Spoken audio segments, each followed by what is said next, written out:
When Daniel pushed his chair back and whispered, "I need space," on the very night our families expected an engagement announcement, he thought he was breaking my heart.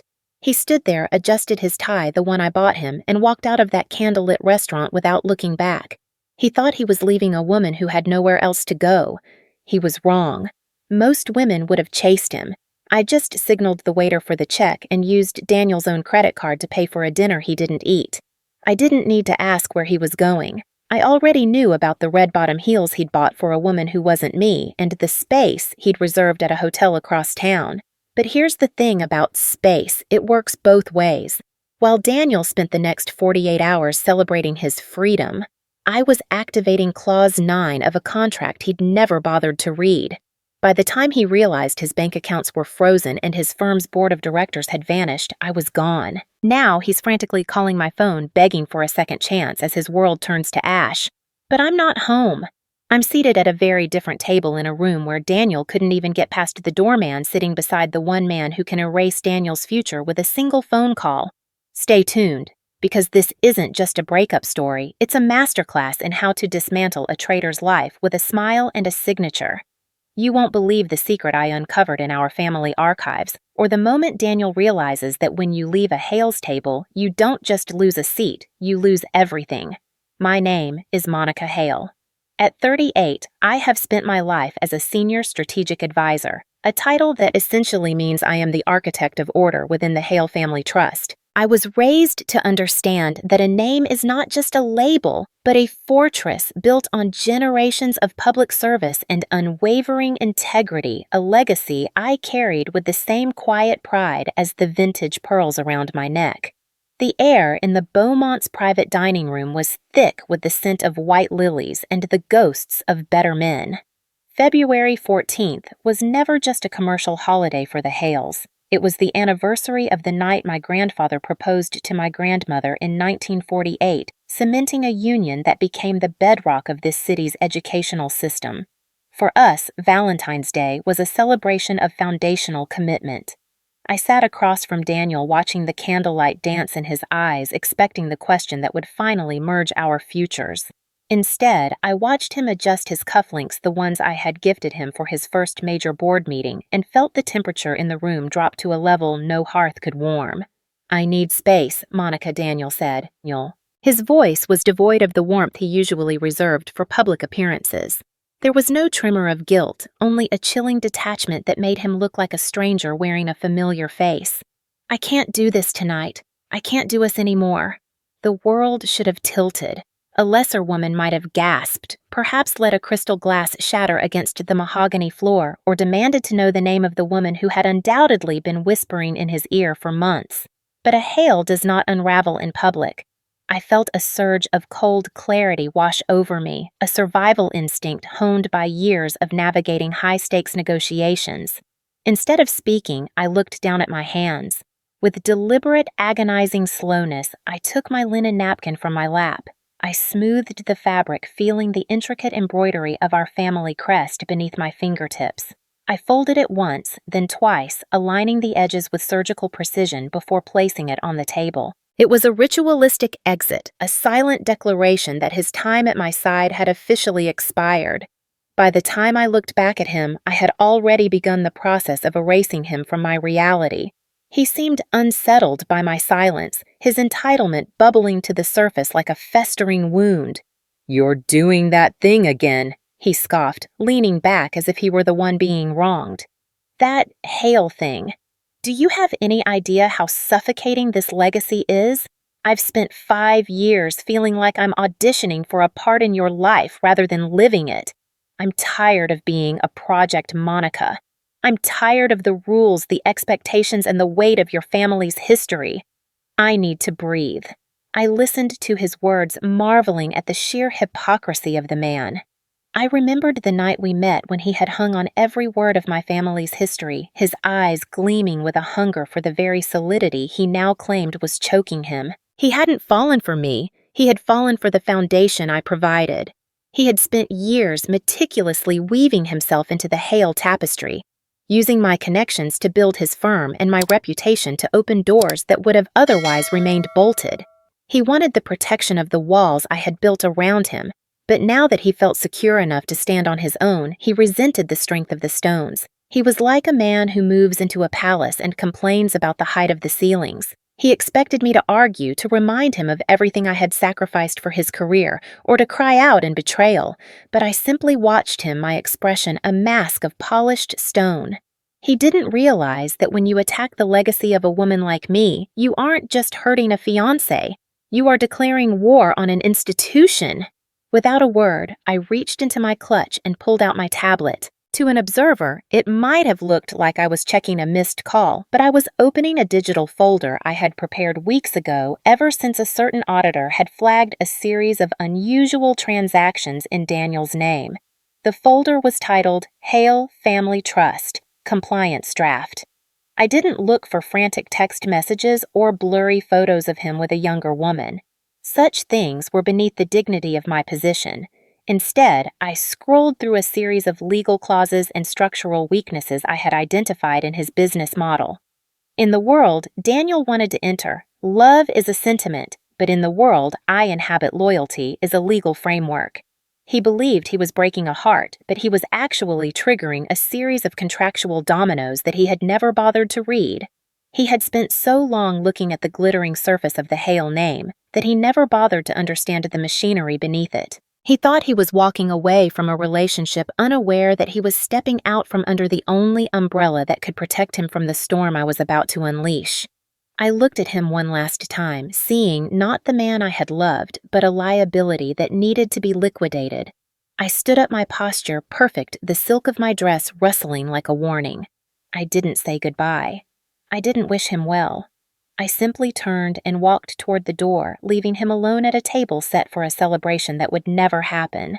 I knew that in a few days, when the first of the legal notices arrived at his office, he would finally understand the gravity of his mistake. He had asked for space, and I was more than happy to give him an eternity of it, because in my family, when a man leaves the table, he rarely finds his seat waiting for him when he decides he's hungry again. The cold night air outside the Beaumont felt like a sharp intake of breath, a bracing reminder that while my heart might have been momentarily stunned, my intellect remained perfectly intact. As I watched the valet pull my car around, I couldn't help but marvel at the exquisite irony of the situation Daniel had created for himself. 5 years ago, when our relationship was still in its golden infancy and his tech firm was nothing more than a promising blueprint, Daniel was the one who had insisted on a prenuptial agreement. I remember the way he sat in my father's library, his chin tilted with a newfound arrogance, claiming that as a self-made man on the verge of a breakthrough, he needed to protect his future earnings. He spoke of his potential millions with a reverence usually reserved for religious icons, convinced that he was the one bringing the real treasure to our union. My family's lawyers had listened with polite, inscrutable smiles, their eyes never betraying the fact that Daniel's projected wealth was merely a drop in the ocean compared to the Hale Trust. They had agreed to his terms with a speed that should have made him suspicious, but his ego was a blinding fog. What Daniel had failed to realize was that my attorneys weren't interested in his future pennies. They were busy weaving a net. They had quietly inserted a legacy disclosure clause, a sophisticated legal tripwire that Daniel had skimmed over with the carelessness of a man who believes he is the smartest person in the room. This clause dictated that any use of the Hale name, its affiliations, or the trust's perceived endorsement for personal financial gain required explicit ongoing authorization. If that affiliation was misrepresented or used after a breach of conduct, it would trigger an immediate and total severance from our entire network. Daniel had signed it with a flourish, believing he was shielding his bank account from me, never suspecting that he was actually giving my family the power to delete his professional existence if he ever turned traitor. Driving toward the family estate, I reflected on the vast invisible infrastructure that Daniel had so casually dismissed as suffocating. To him, wealth was a flashy scoreboard, a collection of sports cars and penthouses designed to scream his arrival to a world that didn't yet care. To a Hale, wealth was a generational responsibility, a quiet but relentless machine that had been humming in the background of this city since the turn of the century. The Hale Trust wasn't just a ledger of assets. It was the lifeblood of our community. It was the 11 annual scholarships that sent underprivileged children to Ivy League universities, the 3 generations of public service that built libraries and wing additions to hospitals, and a boardroom network that stretched like a sophisticated nervous system across the entire South. We didn't need to shout our name because our name was etched into the cornerstones of the buildings Daniel walked past every day. I spent the drive home mentally beginning the process of deauthorizing his access, a digital and social excommunication that would be as swift as it was silent. He wanted space, and I was going to ensure he had plenty of it, an empty, echoing space where the doors of every influential office in the city would suddenly be locked from the inside. By the time I reached my study, my mentor and the chairwoman of the trust, Margaret Lawson, was already waiting for me on a secure video line. At 68, Margaret was a woman who could scent a boardroom coup from 3 states away, her eyes as sharp as the diamonds she wore with effortless grace. She didn't ask how the dinner went. She simply looked at my bare ring finger and nodded once, a gesture of solidarity that spoke volumes. "Monica, we have a governance issue," she said, her voice a calm, low melody that always preceded a storm. I spent the evening reviewing the investor deck for Daniel's new venture, the one he's pitching to the New York firms tomorrow. He hasn't just mentioned our connection. He has listed the Hale Trust as a primary strategic affiliate. He's using your engagement as a guarantee of stability to secure a $50 million capital call. My breath hitched, not out of hurt, but out of a cold, predatory satisfaction. This was no longer just a private betrayal of a woman's trust. This was a formal violation of the very contract Daniel had insisted upon. He was trying to monetize my family's reputation to fund his freedom, betting that I would be too heartbroken or too concerned with public appearances to call him out on it. He thought the social grace of a Hale would be his safety net. Margaret and I sat in a shared silence for a moment, the weight of the decision hanging in the air. We both knew that if we moved forward, there would be no going back. Daniel's venture would collapse before the first check was ever signed, and his name would be blacklisted among the very elite he had spent 5 years trying to impress. If he wants space, he has to accept the vacuum that comes with it. I told her, my voice as steady as a heartbeat. He doesn't get to walk away from the woman and keep the keys to the kingdom. Margaret's lips curved into a thin, knowing smile, the kind of smile that had seen decades of pretenders come and go. She understood that this wasn't about revenge. It was about the integrity of the institution. We were simply enforcing the rules Daniel had set for himself. As I closed the laptop, I realized that Daniel's arrogance had been his greatest weakness.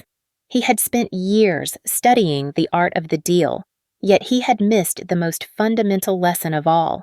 Never try to outmaneuver a family that has been playing the long game since before his father was born. He had spent 5 years looking at the prenup as a trophy of his independence, a testament to his self-made status. He thought the prenup was a shield for his bank account. He never realized it was actually a cage for his ambitions. The golden ballroom of the Beaumont Hotel was a theater of carefully manicured power, a place where fortunes were made over hushed whispers and social deaths occurred behind polite smiles. Less than a month had passed since the night Daniel left the table, and tonight was the annual Hale Education Gala, the most significant date on the Southern social calendar. Daniel arrived early, looking every bit the tech visionary in a tuxedo that probably cost more than his first company. He wasn't alone. Clinging to his arm was Laura, a woman 10 years my junior, with a dress that was a fraction too bright and a smile that was a fraction too wide for a room filled with old money. Daniel moved through the crowd with a desperate kind of confidence, oblivious to the fact that the warmth he felt from the room was merely the residual heat of my family's shadow. He expected me to be at home, perhaps nursing a bruised ego in the dark, or at the very least avoiding the public humiliation of seeing my former fiancé with his new prize. He didn't realize that in my world, we don't hide from scandals, we manage them. When I walked into the executive session held in the private oak-lined annex, I wasn't wearing the face of a jilted woman. I entered as the senior strategic advisor for the trust, my presence signaled by the sudden respectful lull in conversation that always followed a hail. The contrast was startling. Daniel was there to borrow the room's energy, a parasite looking for a host to fund his next ambition, while I moved through the space as the very source of that energy. I took my seat at the head of the crescent-shaped table, my expression a polished mask of professional indifference. I watched him prepare his presentation for the board, noticing the way his hands shook slightly as he realized I wasn't just in the room, I was the one he had to convince. As the lights dimmed for the executive Q&A, Daniel began his pitch for his new venture, EduTech Future. He spoke with a practiced charisma, weaving a narrative of innovation and disruption, but the centerpiece of his argument was the strategic partnership he claimed to have with the Hale Trust. He displayed a slide that prominently featured our family crest alongside his company logo, using our 3 generations of integrity to mask the high-risk nature of his tech-heavy model. He spoke of our shared vision and the unwavering commitment of his backers, looking toward the board members with a familiarity that suggested he was already one of them. I watched him not with anger, but with the cold analytical gaze of a predator watching a flawed performance. He was selling a lie, banking on the assumption that my personal silence equated to professional consent. He believed that our past intimacy would grant him a pass, that I would never dare to challenge him in front of our city's most powerful figures. When he finished, he looked around the room for the usual nodding heads and easy approval. Instead, he found only the steady, unblinking eyes of Margaret Lawson, who slowly turned her gaze toward me. I waited for the silence to stretch just long enough to make the air in the room feel thin before I spoke. My voice was calm, melodic, and terrifyingly clear. Daniel, thank you for that overview. I began noticing the way he visibly relaxed at the sound of my voice. However, I have a concern regarding the Hale Trust endorsement listed as a primary pillar of your funding strategy. As the senior strategic advisor, I've reviewed our current active affiliations, and I don't see a single authorized document that supports the use of our name or resources for this venture. Could you clarify which governance committee provided the written disclosure for this partnership? The room went ice cold. Daniel's smile didn't just fade, it curdled. He stammered, his eyes darting toward the other board members, hoping for a lifeline. I thought, well, given the long-term nature of our association, it was an implied continuity, he managed to say, his voice lacking its earlier bravado. I tilted my head slightly, my pearls catching the light. In this room, Daniel, nothing is implied. If it isn't in writing, it doesn't exist. And as of this moment, the Hale Trust has no affiliation with your company. My heart was closed, and as I spoke, the family vault slammed shut with a finality that echoed through the room. The silence that followed was a physical weight, a crushing pressure that Daniel seemed to buckle under. He wasn't just losing a partner, he was being publicly disavowed by the only entity that gave his business any real credibility. The fallout was instantaneous and surgical. Following the session, while the guests were still sipping champagne in the main ballroom, my legal team served Daniel with a formal notice of disaffiliation. Because he had used the Hale name to solicit funds from the investors in that very room without current authorization, I officially activated Clause 9 of the prenuptial draft, the same one he had signed with such arrogant haste years ago. This wasn't a private break. It was a total professional repossession. Clause 9 triggered an automatic notification to every major stakeholder in the city, alerting them that his credibility was a borrowed asset that had been revoked due to governance violations. Before the gala had even concluded, I watched the market begin to react in real time. I saw the city's 3 biggest venture capitalists quietly pull Daniel aside, their faces grim as they withdrew their interest. I saw Laura standing alone by the buffet, her bright dress suddenly looking cheap as she realized the man she had hitched her star to was falling fast. Daniel tried to catch my eye as I walked toward the exit, his face pale and sweating, but I looked right through him as if he were nothing more than a ghost. He had wanted space, and now he was finding out that in the vacuum of my absence, his entire world was collapsing. He had mistaken my grace for weakness and my silence for acceptance. He was learning the hard way that when a Hale decides you are no longer welcome at the table, the world stops listening to anything you have to say. Silence in a boardroom of old money is a much more effective weapon than any scream could ever be. The morning after the gala, my phone became a frantic, vibrating testament to Daniel's desperation. The compliance red flag I had planted during the executive session had worked with the surgical efficiency of a guillotine. Two of his most significant lead investors had already issued formal notices to pause their capital calls, citing the lack of verified affiliation with the Hale Trust. Without the ironclad endorsement of my family name, Daniel wasn't a visionary. He was just a man with an expensive suit and a slide deck full of empty promises. I watched his name flash across my screen over and over, but I felt no urge to answer. He wasn't calling because he missed me. He was calling because the vacuum of my absence was finally starting to crush him. He was realizing perhaps for the first time in his life that his charisma was a borrowed light, and I had just flipped the switch. Instead of engaging with his panic, I drove to the family estate's archives, a quiet, climate-controlled sanctuary, where the paper trail of our city's history was preserved in leather-bound ledgers and acid-free boxes. Margaret met me there, her expression uncharacteristically somber. She held a weathered cream-colored envelope, the kind of heavy stationery my grandfather used in the early 90s. "Monica," she said softly, "there are things in this foundation that were buried for a reason, but the reason has expired." We sat at a long oak table as I pulled out a handwritten letter dated August 12, 1993. As I read the elegant fading script of my grandfather, a shocking truth began to emerge from the ink. It turned out that Daniel's connection to the Hale family didn't start 5 years ago when we met at a charity auction. It started 30 years ago in a scandal that nearly decimated our reputation. Daniel's father, Robert Whitmore, had been a mid-sized contractor hired by my grandfather to oversee the construction of the East Side Vocational School, a flagship project for the trust. The letter, a confidential confession to the board, detailed how Robert had systematically embezzled over $800,000 from the construction fund, substituting high-grade materials for cheap, dangerous alternatives to pocket the difference. My grandfather had discovered the theft just weeks before the school was set to open. To protect the students and the integrity of the project, he had chosen not to press charges publicly. Instead, he had quietly covered the staggering loss from his own personal accounts and forced Robert into a silent, shameful retirement. He kept the proof, the forged invoices, the bank statements, and Robert's signed confession locked away as a safeguard. Reading those pages, I felt a chill that had nothing to do with the archive's temperature. Daniel wasn't just an opportunist who had stumbled into my life. He was a second-generation predator, unknowingly repeating his father's exact pattern of misrepresentation and greed. The self-made myth he had cultivated was built on the bones of a family legacy that had already saved his own once before.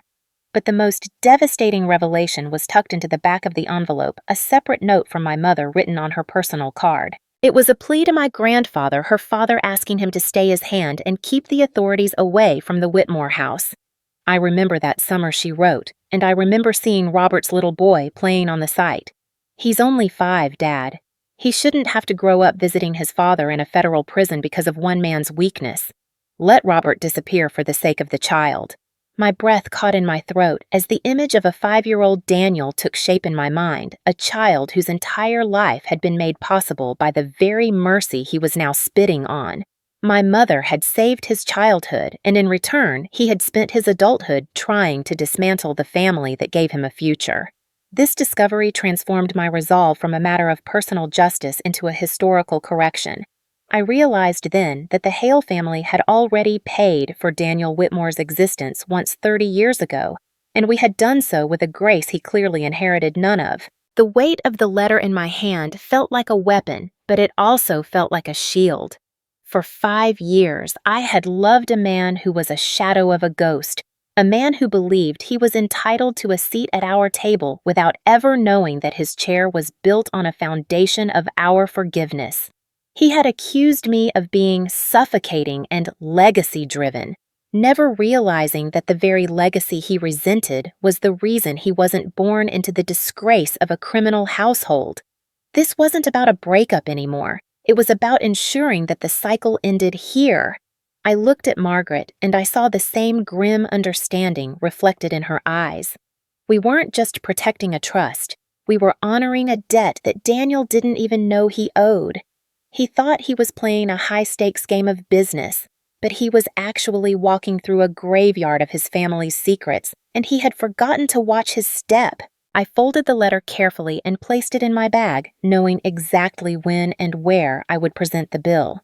History doesn't disappear in families like mine. It simply waits for the right moment to present the bill with interest. The morning of the National Education Summit arrived with a relentless crystalline clarity mirroring the resolve that had settled in my chest. This event was the apex of our philanthropic year, a gathering of the nation's most principled donors and educators, the very demographic that had looked to the Hale name for guidance for over half a century. As I stood behind the mahogany podium in the grand auditorium, I could see Daniel standing near the back, looking frayed and desperate. He was lurking near the fringes of the room, likely hoping to catch the eye of a stray investor who hadn't yet heard the news of his disaffiliation. I adjusted my notes, my gaze sweeping across the sea of gray-haired titans and community leaders, and began my keynote. Integrity is the only inheritance. I spoke of the fact that a legacy is not a pile of gold to be spent, but a reputation to be guarded.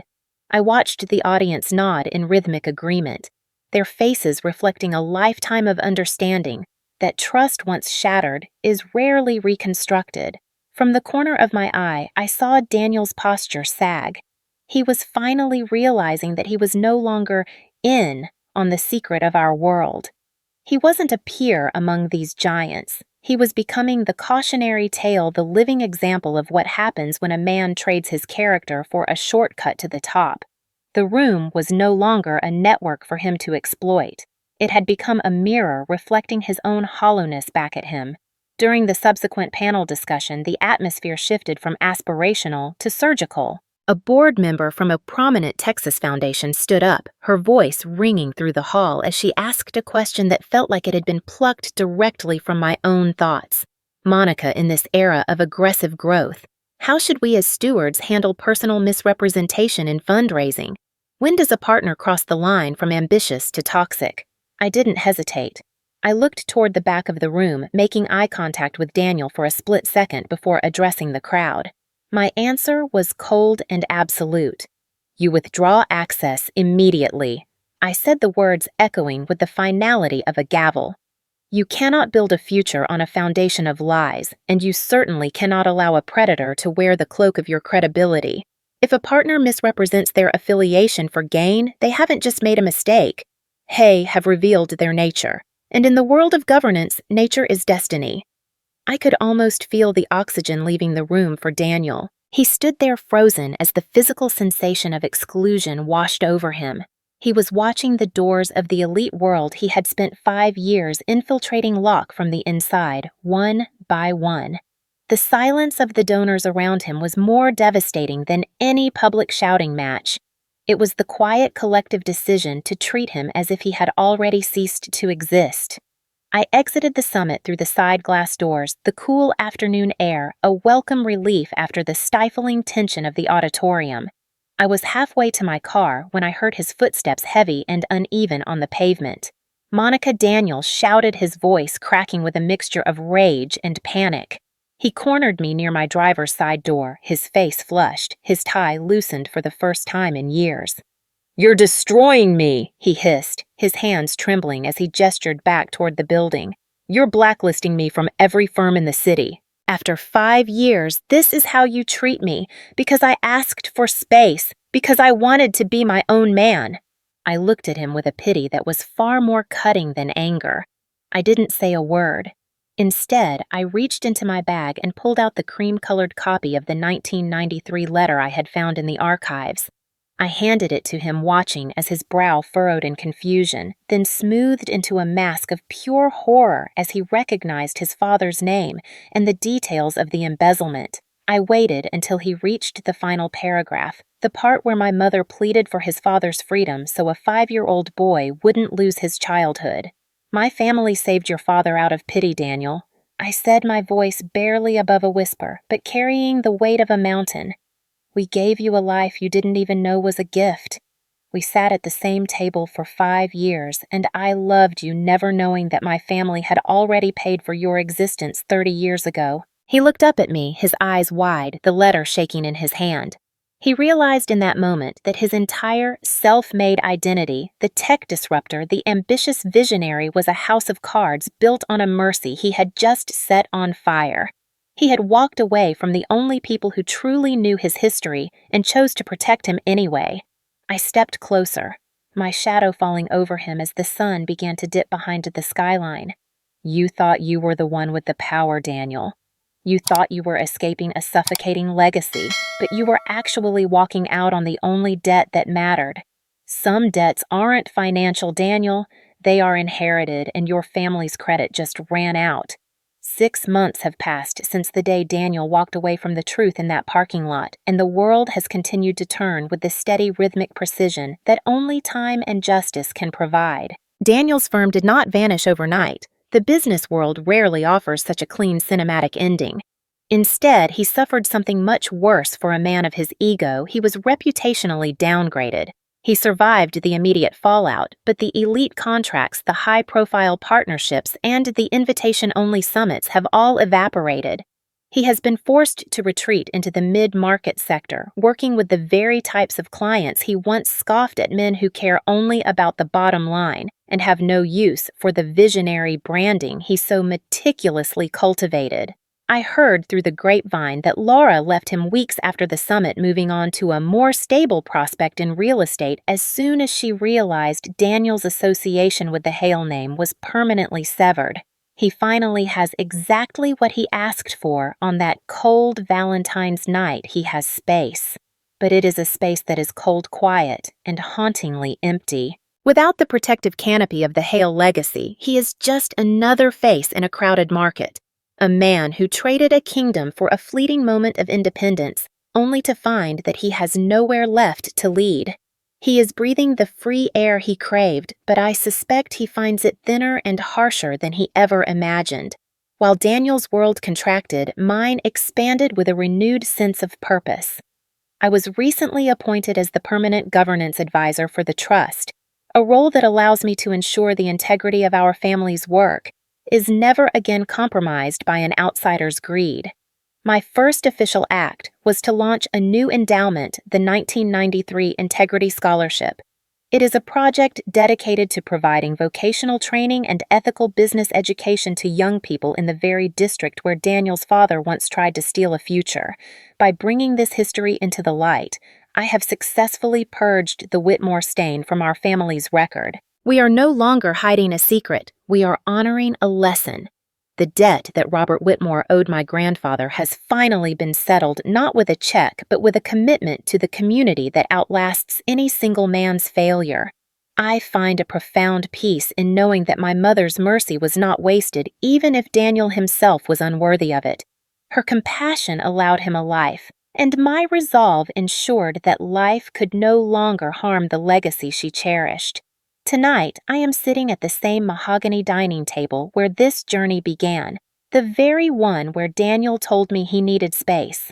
The room is filled with the soft glow of the same chandelier, but the atmosphere has been transformed. There are no lilies tonight, only the scent of old books and the faint aroma of a well-prepared meal. I am not sitting where I was before, waiting for a man to decide our future. Now I sit at the head of the table. The engagement ring that once felt like a promise is gone, leaving my hand light and my grip firm. Across from me sit Margaret and the other trustees, our conversation flowing with a shared understanding of what it means to be a steward of something greater than oneself. My authority here is no longer a title granted by birth. It is a position earned through the fire of betrayal and the clarity of conviction. I look at the empty chair where Daniel once sat, and I feel nothing but a sense of profound order. The table remains full because the right people are here. People who understand that a seat at this table is a privilege that must be renewed every single day through action and honesty. I've come to realize that Valentine's Day was never really about a romance that failed.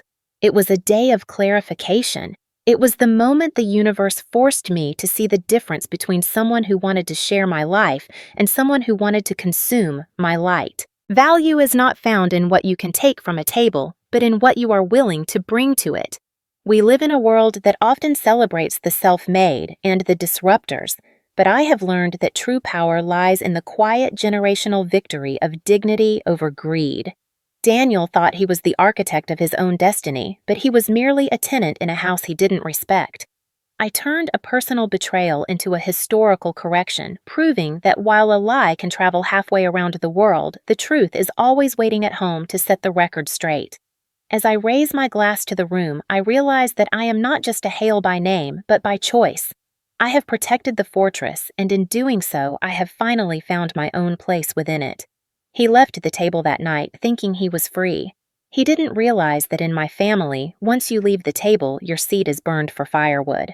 I have truly learned that a seat at the Hale table is a sacred privilege, one that Daniel was never worthy of holding. His departure wasn't my loss. It was my liberation, a necessary pruning that allowed my family's legacy to flourish with renewed strength. I want to thank you for walking this journey with me and witnessing how truth eventually finds its way home. If you found Monica's journey of resilience and justice inspiring, please consider subscribing to our channel and joining our community of strong, discerning voices. We believe that everyone has a story of standing up for their worth, and we want to hear yours. What would you have done if you were in Monica's shoes? Do you believe Daniel got what he deserved, or was his punishment too harsh? Some of our listeners have shared that they found the 1993 letter revelation to be the ultimate turning point, while others felt the boardroom confrontation was the true peak of satisfaction. Your insights and opinions are the heartbeat of this channel, and we invite you to share your thoughts in the comments below. Let's start a conversation about dignity legacy and the power of knowing exactly when to walk away. Don't forget to hit the notification bell so you never miss a tale of courage and redemption. We are honored to have you at our table, and we look forward to seeing you in the next story.